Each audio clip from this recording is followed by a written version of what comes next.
Good evening, everyone. My name is Alan Katz. I'm the founder of American Public Square. First of all, let's give another, I think, very well-deserved round of applause to Jon Brick and Uncommon Ally.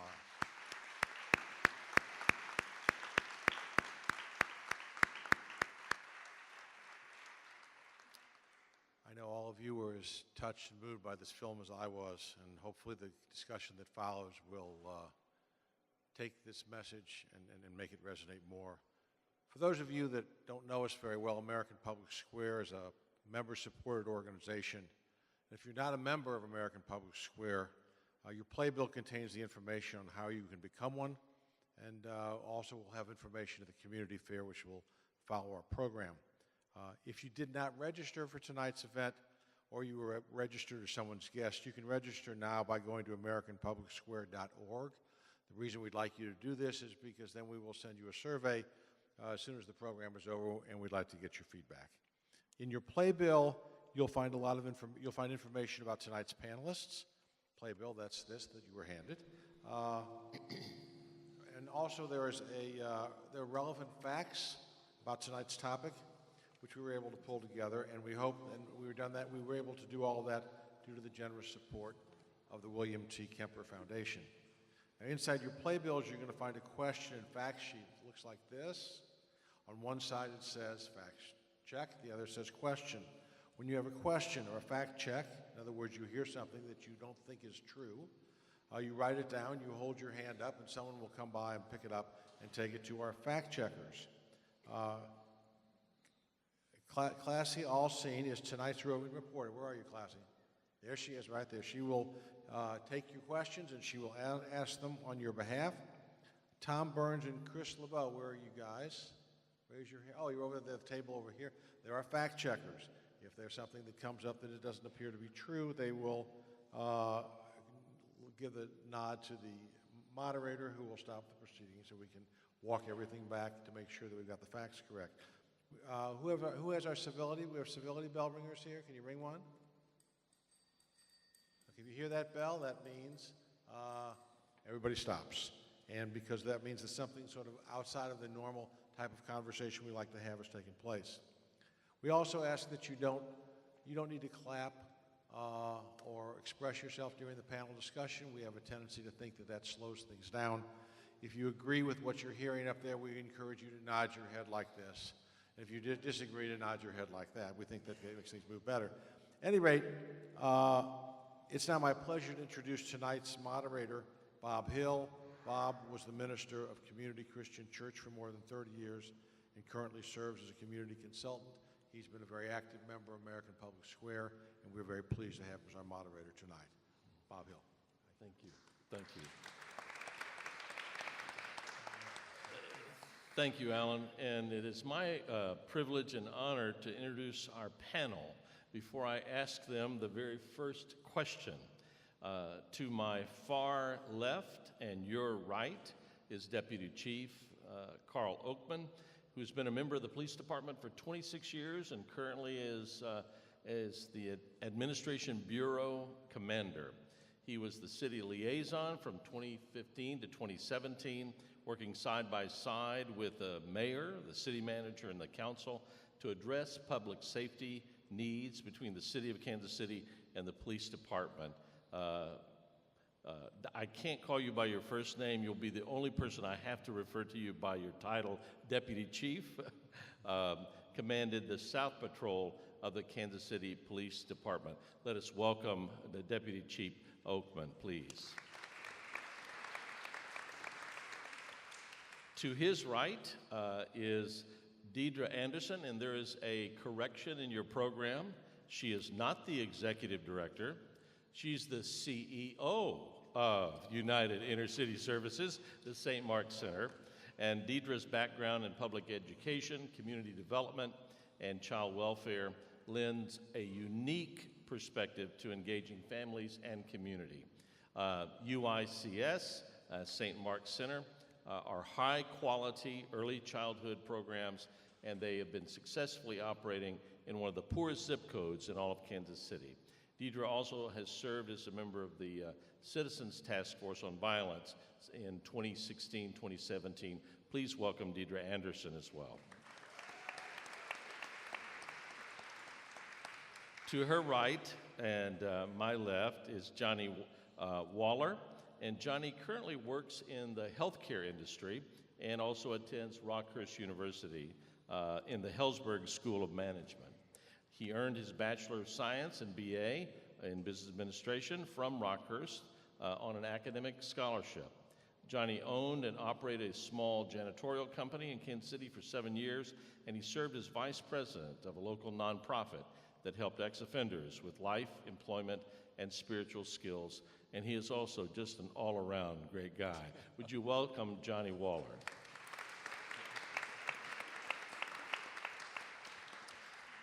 And the executive director of KC Mothers in Charge, who we've just gotten lots of eyefuls of over the past hour in this movie, is, and she's called executive director, but I think we ought to call her Sergeant Rosilyn Temple. Rosilyn. Thank you. Rosilyn became an activist for nonviolence in Kansas City after she found her 26-year-old son, Pee-wee, had been murdered in his apartment in 2011. Over the past 4.5 years, Rosilyn has visited approximately 400 homicide scenes. While police secure the scene for proper investigation, as you saw amply in the film, Rosilyn and her team provide compassion care and trauma-informed crisis counseling to family members. Please welcome again, Rosilyn Temple. Thank you. Now, I'd like to have an opening question, have each of you answer this question, and Rosilyn, we'll start with you and go from this left to that right, okay? The question goes like this. What do you think can be done to reduce violence in Kansas City? And you can take 3 or so minutes to respond to that, and then we'll go to you, Johnny, and then you, Deidre, and then you, Deputy Chief. What do you think can be done to reduce violence in Kansas City? I think we have to come together. I think we got to stand with for one common ground. As a community, as people, we have to believe in one thing. And I believe has to be saving someone's life.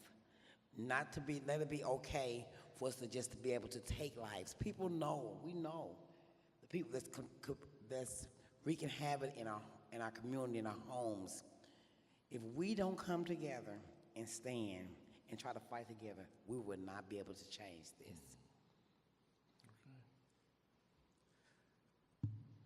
I'm gonna agree with you on the, we need to come together as a community. For me, though, it's more of like all of us need to come together. I mean, my people, the police department, the school districts, because it's bad out there, and a lot of organizations, and I hate to say this because some of them are in the room, like not trustworthy, people can't depend on you, don't believe anything that you say. We kind of lost out there, and some of us try to make it out the game, but we just don't know how. And really, there's no real avenue that we feel that we can turn, and that's why we do what we do. I know it's very difficult for people to understand, but when you don't have nothing to live for, you'll die for anything. And I lived that way for a very long time, so we need everybody to come together, because it ain't just a black problem or a white problem. It ain't just the black people versus the police. It's all of us. We all got ourselves into this situation, and we all need to help get ourselves out. I would have to agree with both of them. I would also say that communities are best at solving their own problems, and I think when I was on the violence task force, I never felt like we really listened to the community and asked the community what the solution might be. And until we do that in a meaningful, systemic way over time, and then allow outside resources and support to come in, communities will continue to stay in the conditions that they're in, because outside influence is wonderful, but if there's not buy-in from the community for those resources, you create infighting in that same neighborhood and community. Of course, I believe education is a huge solution. I believe that we have got to begin investing in our children and our schools over time. It's a culture, and culture does not change overnight.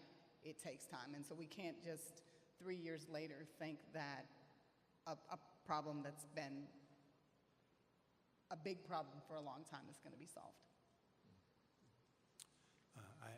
I too would have to agree with the other panelists on what they've said. I came on the police department in 1992. I was a homicide detective in the early 90s when we were investigating violence and homicides around the crack epidemic as well as the gang epidemic. Myself, my father died when I was 6 and my mother died when I was 11. But the point I'm making from that is that they both instilled in me hope that I can do whatever I strive to do. And I think that's what's missing in the community. And a lot of times what happens is we try to start instilling hope in teenagers and young adults when we need to do it when they're little, when they're young. You know, when you look at violence in Kansas City, it's like a table.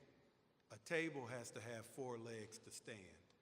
We've been fighting this fight with a 2-legged table, a 1-legged table, and those 4 legs are the police department, the community, the clergy community, the faith-based community, nonprofits, and the elected officials. If you have one of those that is not engaged, that table falls down. And I think in Kansas City, we have to get everyone on the same page by action, not just when it's time to create a committee, because our committees, all they do is tell us the same stuff that we already know. And the big thing is coming up with a time to have the next committee. So we need to instill hope in our young people and teach them how to handle conflict at an early age. It should be mandatory in schools at the elementary level. You should get a follow-up in middle school and then a final lesson in high school. Right now, I get conflict resolution if I'm a problem or I've had issues. It should be mandatory for all young people. And I think coming together, doing those things, I think we can head in the right direction. All right. Thank you for all your responses. We're getting to the how and the what.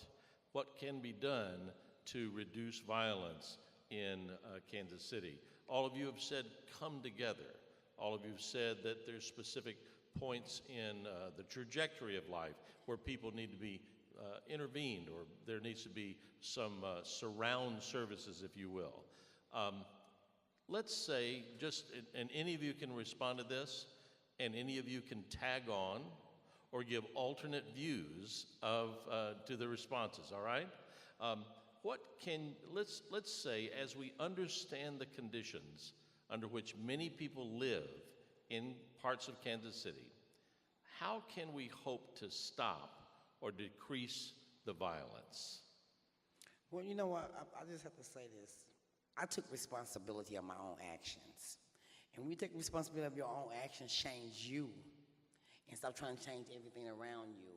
When you start being an example, people can look at you and know that you changed and you stand for something and do something in our neighborhoods, in my community. I live right in the inner city. And I see my neighborhood where people do not speak up. They look for 1 or 2 people to speak up for them. We have to speak up together as a community. I see how we allow drug houses to set up shop in our neighborhoods, and we turn our head like it don't exist. But sooner or later, someone's gonna drive by and shoot up the house, and his children or women are gonna accidentally shoot up at someone else's house. Someone take a stray bullet. We have trash dumping everywhere. We have big dumpsters, trash dumps, dump trucks sitting right on our street, our inner city, our neighborhood streets where cars can't even get. You can't even park in front of your house because this big truck take up so much room. If a car comes through, it's going to tear up basically your car. No one wants to speak up. We won't take responsibility for our action. It starts with us in our homes. And I said it before, you know, I'm coming as a mama, lost a child. This was not my life. This was the life I thought I was going to be living, be speaking, doing in my community. But I was born and raised in Kansas City. I love my city. And I knew I did a lot of things to hurt my community. But I took back, and I got responsible. I changed my life. I wanted different. I seen Rosilyn way wasn't working. You know, I remember, like I said, I seen the police department. I remember so many times they came to my house. So many times I wreaked havoc. So many times I was selling drugs in my home, doing drugs. Wasn't responsible for my own children until I got tired of my own stuff. And I knew I had to make a difference, and I did. And see, we got to go back to our homes. It starts there. If we don't take responsibility as parents, grandparents, as neighbors, as the village, ain't nothing gonna change. Deidre? Yeah. Tonight we looked at this problem of violence only really from one angle and one part of our community. And we need to really open our eyes up to the fact that we are a violent nation. It's not just a black thing, it's not just a poor thing. There's violence everywhere. It's reported differently in different communities. It manifests different in different communities.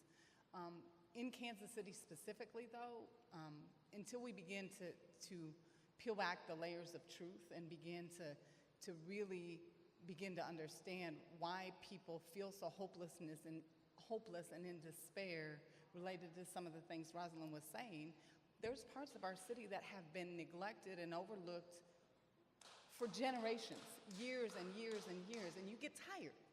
And it Speak a little bit closer to the microphone. Sorry. I thought it was loud enough. But you normally are, but we want to hear it.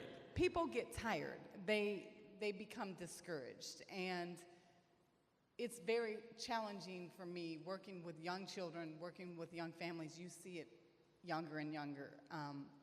We serve children under the age of 5, and I see the anxiousness, I see the anger, I see the despair, because that's what they feel at home. And so I agree with Rosilyn. We do need to begin to look at what we're doing at home, but I think part of it, too, is that we've created an educational system, a workforce on an agrarian nation, and have not continued to evolve and adapt with the times that we live in.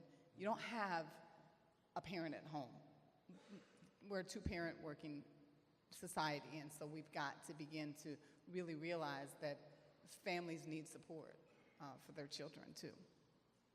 Yeah, and I would agree. I think it does start at home as well as the environment. Like I said, I came on in 1992, and my patrol division I was assigned to East Patrol Division. And when you talk about lack of economic development, there are areas that had trash and was abandoned buildings, and 1992 is still there. Some of the same trash is still there 26 years later.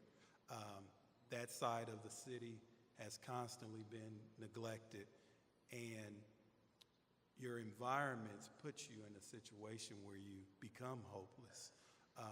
And back to the parenting point, it's always amazing to me if you have a 15 or 16-year-old and they have an AK-47 in your house, what parent would say, okay, that's normal? I have a 14-year-old boy and an 18-year-old boy. I'm not going to go in their room and find an AK-47 and think it's no big deal. But I think everyone has to personally be affected by this to really make a change. And I'll give you a quick example. I have an 18-year-old son, And when he was between the ages of 16 and 18, he worked at a fast food restaurant overnight. And I tell you, those 2 years, I could never get any sleep until I heard that garage door come open. And that's kind of how I lived.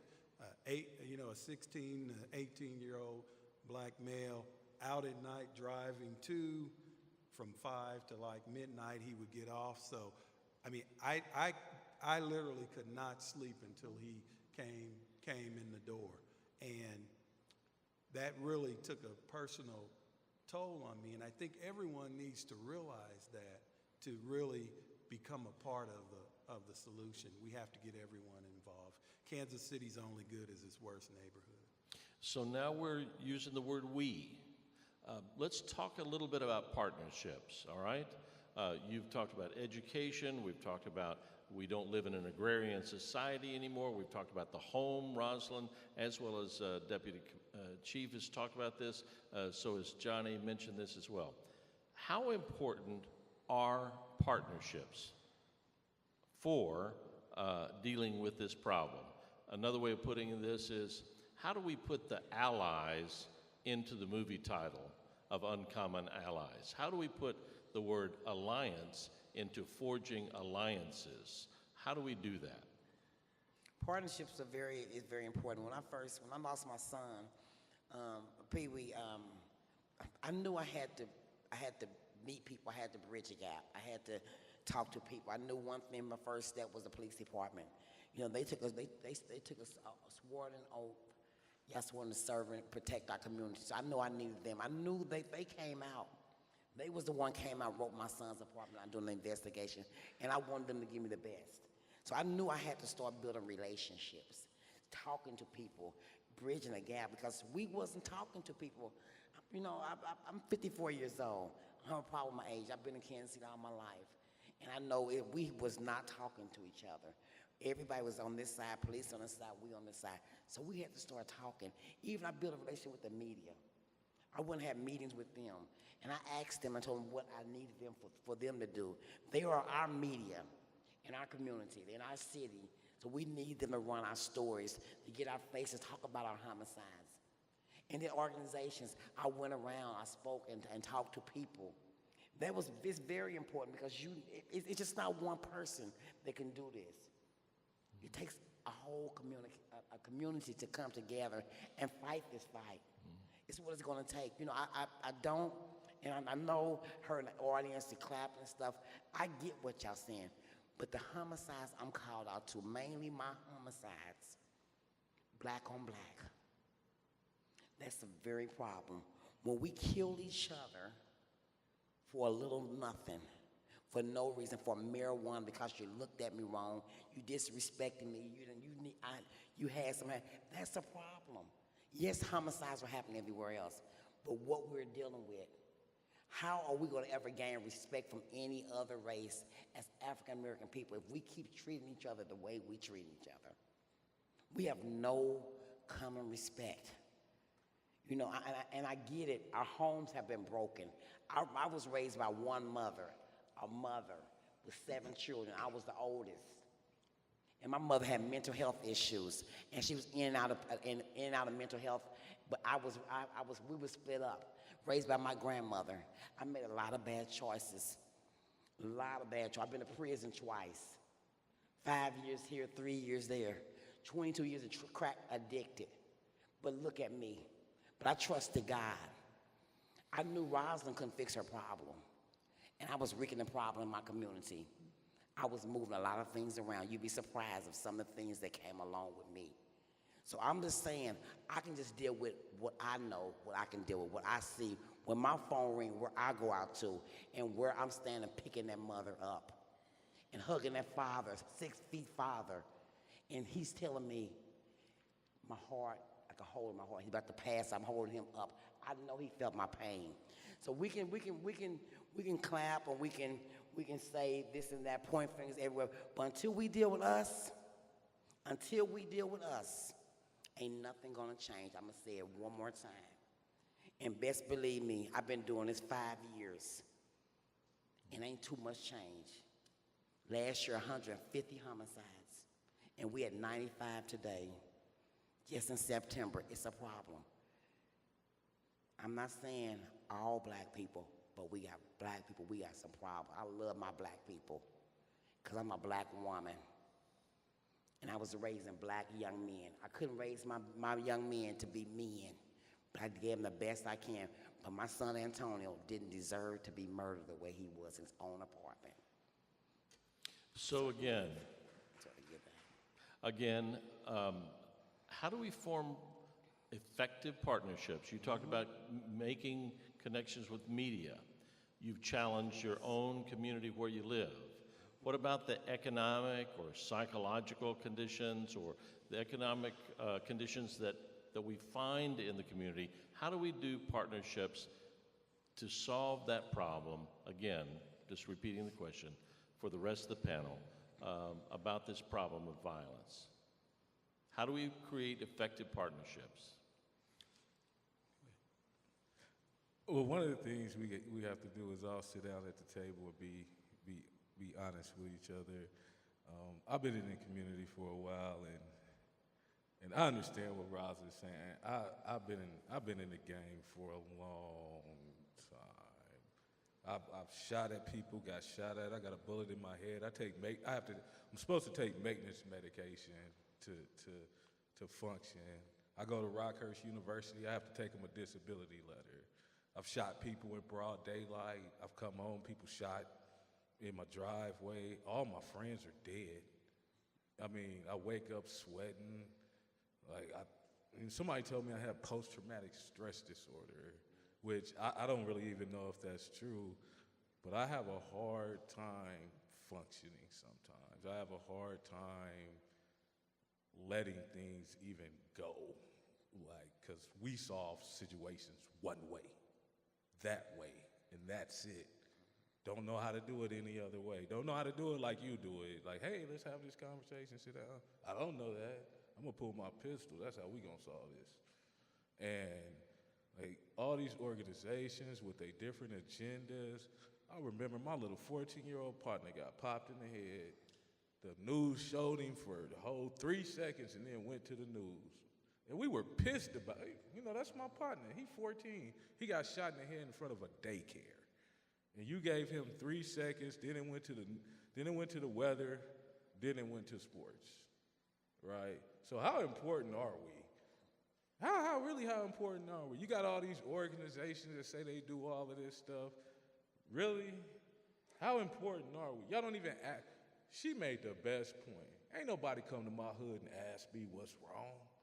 They send in a bunch of suits. You got a bunch of statistical data, or we made this analysis, or you got Joe Blow from California, like, oh, I think this is the problem. You don't even know what the problem. You don't even come to my hood. You too scared. So how do you know what our problem is? How do you know? I've been hungry, homeless, slept in car washes, church doors. I done had just basic conversations where I said the wrong thing and somebody pulled out a pistol for nothing. And I got to shut up because I already know what the business is. I pulled a pistol on a dude over a potato chip bag. So Johnny, well, you're here. You've got a captive audience. How do we engage? And we're listening. So we're asking you, so what do we do? You go get my people, and from all these organizations that say they want to help, you sit down with me where I'm at. Don't paint me with no broad brush. Listen to what I have to say. Don't bring in your own solutions, because we've heard this before. Mm-hmm. Don't bring in your own solutions. And then create some kind of wraparound services, because so what? You come and tell me to get out the game. Okay, cool. Where I'm going to go? Where I'm going to go? What I'm going to do? Spend 4 years in college for real? And then I'm going to tell you something. If I happen to do that with you, then are you going to have some services? Because if I holler at you and then something happened in my hood, and then somebody might be like, he's snitching because I just seen him with these people over here, and it might be an unrelated incident, but that's on my head. And then where my people going to go? Where my mama going to go? Where my little brother? My brother watched me get shot in the head. Where my brother going to go? So if you really want to help, sit down at the table. Don't come in with your solutions. Don't come in with your rose-colored glasses on. Sit with us. Have a conversation and follow through. Because Kansas City has this habit of, hey, let's have 15 committees on this and 15 committees on that, and a committee for the committee for the committee, followed by another committee. That ain't what we need. Come to the table. Come. I'm right here. I've been in the hood. I'm right here. Come holler. I could tell you what some of us need. I could reduce crime 10% by rolling to the hood with a Bentley and telling them how to make money for real. Put them pistols down. I'm gonna show you, because some of them only want to make money. They just don't know how. There's things that but y'all don't want to listen. So come to the table and listen. That's all All right, now he mentioned it. Yes, you can give both of these two very passionate folks. Yeah. What about the wraparound services? What wraparound services are needed? Now, Johnny, we'll have Deidre go first, all right? I'm good. Well, meaningful partnerships only really happen when it's directly connected to the neighborhood. Small story, the utility worker that was killed on roughly 10th and Brooklyn, we're located at 12th and Garfield, blocks away. The only reason that we became aware in broad daylight that that utility worker had been killed is because of a relationship that I have with the housing authority property manager who came and said, you need to get your kids off the playground. Relationships only happen when you intentionally work at them. We have no disrespect to people who don't live in the neighborhoods where they're providing services, but you have to get to know them. When I worked in Hickman Mills, I knew every crook and cranny of Hickman Mills School District. I didn't live in the district, but I made it my business to know and understand that community. So for that's part of that partnership thing. It also has to do with listening. I've always felt like I'm only as effective at leading my organization as I'm aware of every facet of it. The families, the children, the teachers, and we hire a lot of people from the neighborhood because they know the neighborhood. I live in the neighborhood. So as far as wraparound services go, I think that most wraparound service programs have been made. We put washers and dryers in schools, they don't get used. We've done mentoring programs, they don't last. Why? Again, they've been designed without going directly to the people that need to use them to say, do you need a washer and dryer there? Your clothes are kind of dirty. No, I don't want to wash my clothes at the school. That's embarrassing. Maybe give me some tokens to the laundromat. Just small examples. So if we're going to do wraparound services, it still needs to be designed by the people that are going to use them, or they won't use them. Great. And we may have other commentary about wraparound services or anything that's been said already, but we have to go to our roving reporter, to Classy Alcine, and she has our first question from the audience. So a common theme from the audience has been, why isn't anyone mentioning gun laws, gun control as a solution? Repeat the question one more time. Why isn't anyone mentioning how do we get rid of guns? I'll tell you, we understand, we've seen this evolve over time with the ability to get guns. That's something that everyone, if you feel passionate about it, you're going to have to deal with your legislature in the House and the Senate in Missouri.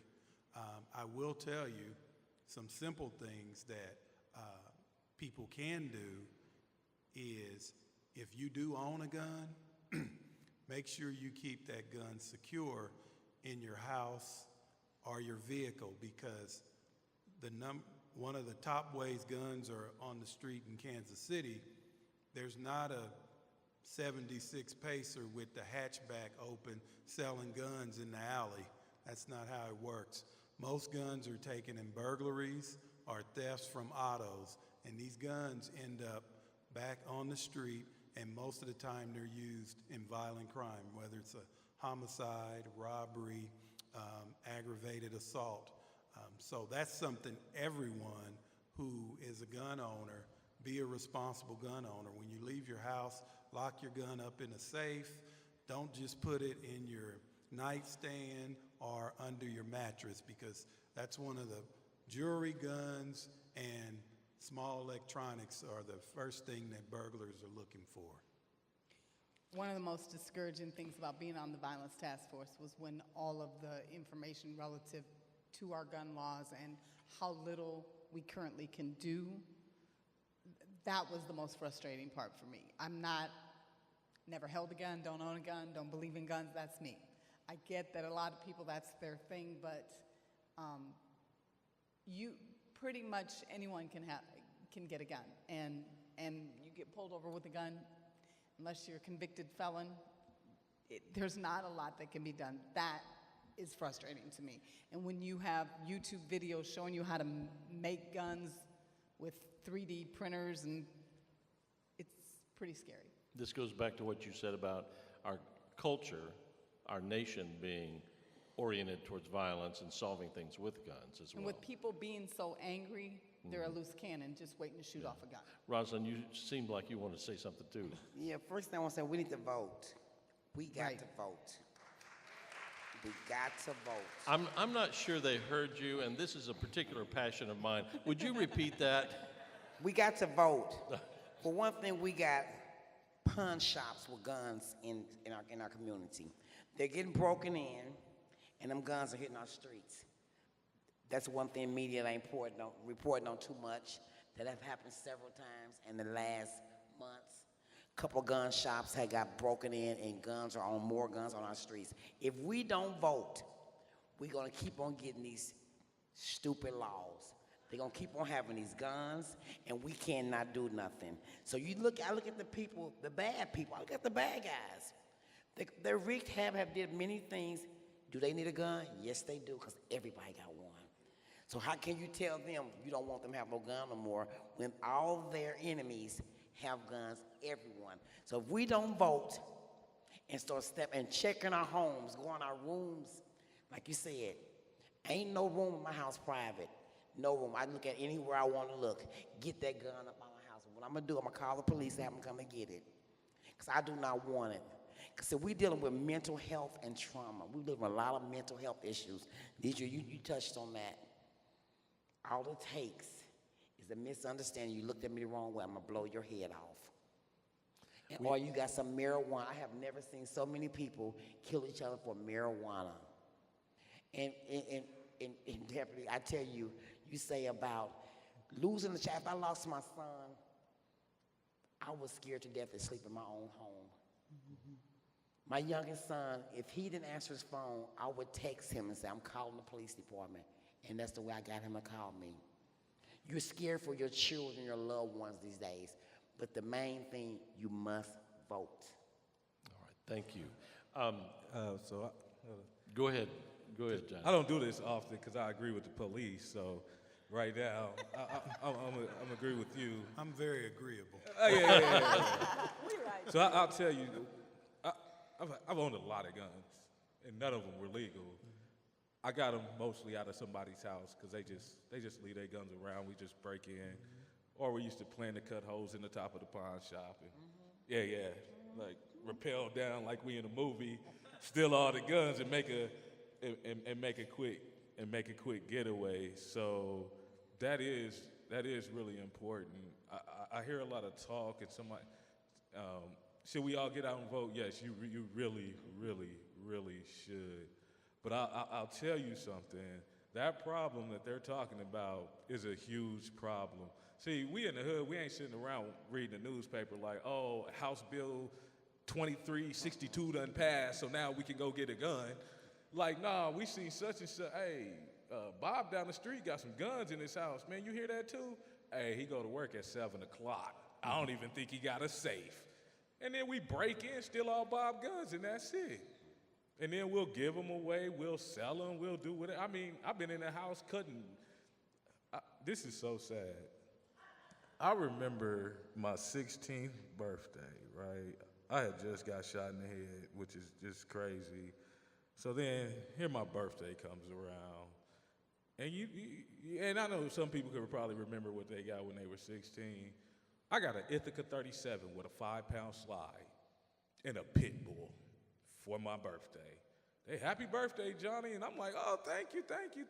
Later on, I got arrested with that Ithaca when I did a shooting at the West Rose Mall in Omaha, Nebraska. I got arrested with that same firearm in a 38 that I had acquired from somewhere else. And the guns were stolen. We just stole them, you know. And so my thing is, if you, I agree with you, lock your gun up.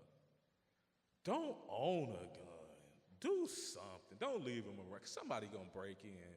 And even when you think ain't nobody watching, the hood is always watching. All right, Cassie, another question, please. Yes, we have a 12-year-old in the audience, and the question is, how does the youth in Kansas City become more involved? Which rolls into, how do we mentor young males, especially black males? What are we doing? Well, they had some of it on the film. The Powell Center down at 18th and White does all kind of things with youth.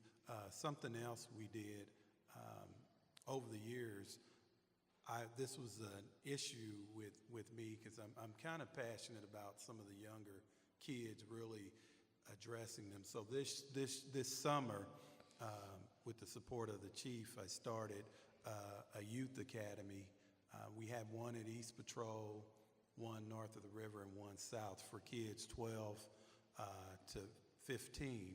And we spent a whole week with the kids, with the police department, understanding community organizations that they could be a part of, as well as conflict resolution. And what we did, we actually taught the kids how to handle disturbances, how the police would when we would respond on a call, you know, how to separate the two, how to de-escalate. And then we had a graduation. It was really nice. We had about 200 parents that showed up, all ethnic backgrounds. The majority of the kids were Hispanic and African American, and they're all looking forward to doing it again next year. But we exposed them to a lot of different organizations within the city of Kansas City.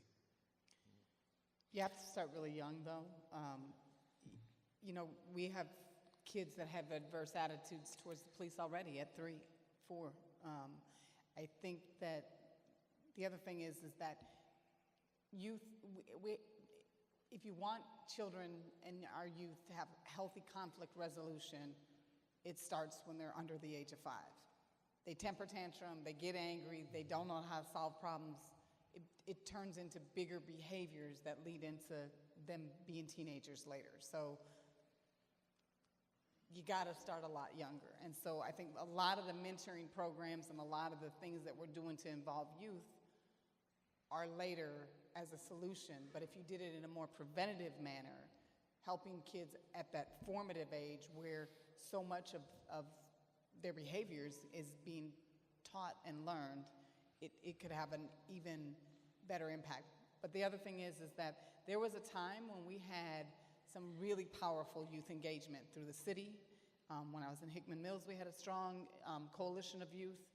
You have to give youth resources, time, and you've got to give them the freedom and the latitude to come up with some of the solutions and the plans themselves versus putting them off on the sideline and only, you know, once a year having something where you have a youth rally. It has to be ongoing. Now, this is kind of a testing question. This is a test for the three of you, and Rosin can answer if she wants later. There's a great medieval physician and philosopher who said these words, and "'Tis a fearful thing to love what death can touch." We've seen in this film this evening responses both from the police department and from Rosin and Mothers in Charge about all that love that they have in those instances where death has touched human life. How do we respond, and how important is it for support to be given to entire families and communities in response to this violence, not merely out of compassion and mercy, but maybe in terms of prevention into the future? Your response. Like, I admire what Rosilyn do. It's more dangerous than people realize, simply because I watched that little clip of video with the guy in the white t-shirt filming, and I know what that was about. And he gave you, your respect because of you. But it's a dangerous thing. Somebody told me I shouldn't be doing this because this ain't the right thing as far as we're concerned to do. But like I said, all my friends is dead. None of them had a mothers in charge. They just were left. I remember when Derek got shot, and we left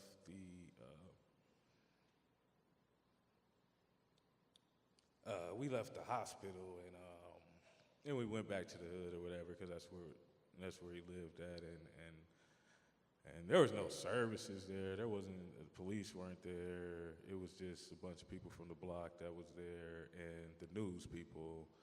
And I remember we were standing outside, and we all got a bunch of guns because we knew who did it. And so the news people were like, well, what are y'all about to go do? And we were like, what you mean what we about to go do? And there was no one there to stop us. There was no one there to give us a helping hand. There was no one to say it's going to be okay. And that incident trickled into other incidences, which trickled into other incidences, which could have, if one person was there, or somebody came to the neighborhood and said, hey, we here, or hey, slow down, youngsters, or hey, something, maybe something would have changed. Now his brother's dead, Juan's dead, Carlos dead, all from these, similar, same incidents, and we never got any services. We never got a mother, and we didn't get stuff like in this video, and I don't know why. I mean, it's like nobody, it doesn't matter to anybody, what happens to us. So, like, if that were to happen, I mean, that would be an excellent thing. Don't just touch the life. Violence touches everybody in that manner. Everybody. From that person whose house it was, to the people down the street, to the people around the block. And word travels fast on the street. So it's a very important thing that should be happening. Okay. Just real quick, go ahead, Deidre. I mean, we've known forever the cycles of grief, and they're ongoing. And everybody in this room has lost someone they love. And you can watch a movie and it'll trigger a thought and it'll make you cry. So when you talk about homicide, it has huge ripples and effects in the community that we never talk about. We act as if it doesn't happen. And in the immediate days, people are there. Services might be there. But it's the months later when that secondary trauma really comes to rest. And we have to, that's why the trauma-informed care training that we're giving teachers and the additional supports and services that police officers are getting. I mean, I can't imagine a 10-hour shift, what police officers are seeing, and then they have to go out the next day and the next day. And so I don't think people really understand the secondary trauma as well, and how it impacts other people, and the fatigue that causes. So those services and those supports, not just for the immediate family, but for everyone. Mm-hmm. Like we would need 2,500 Roslins to surround all of those situations. Okay. Because Rosalyn's working with the family, but those Right. kids go to a school, Right. and then those kids are impacted because they know that their friend lost their father, and then the church members, and there are other people that are impacted. Yeah. We so depersonalize this conversation. There were relationships that each and every one of these homicide victims had in our community, and then one day they're gone. One last question from our audience, I believe, and then we have our closing question. Great, we have a question, which is how, when you talk about being a snitch, when you see a crime happen and you don't report it, how can we help people be brave and enough to report tips when they see a crime happen? You said snitch? You know, I think we're so, I go back to raising, you know, being raised by a single parent. You know, you run the house and you tell you, I mean, my mom used to tell me, stop running, tattletelling, and and I grew up and I've had children at the same thing. I think that's our mentality we put in our children's head. So as we get older, we don't understand the difference between a snitch and a witness. A snitch is a person that does a crime, been doing crimes, and been knowing about a violent crime like a homicide or something. They witness something, and they keep this, they like hold it like a jewel they put in their pocket. I'm gonna keep it for hard times.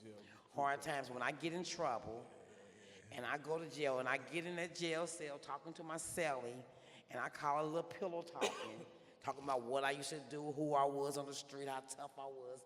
But I remember this homicide.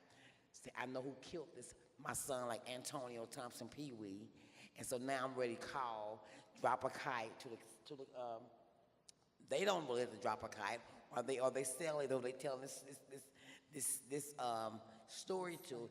They wait till the morning, they cell door open, they drop a kite to their caseworker, and they want us to talk to the caseworker. Caseworker call them out, and they say, I want to talk to Kansas City Police Department homicide detective about a homicide I know about. Been knowing about for about 7 years. And that's how that case probably gets solved. But a witness is a person, witness a violent crime in our community. We hear gunshots, we see a car, we see people, or we actually see the person that shoots somebody. A witness is a person supposed to come forth and speak on what you saw. Stop being afraid. We need to be afraid because the people are still walking around us, and they gonna commit again. I fear no one but God himself. When you took my child, that's the worst thing you could ever did to me.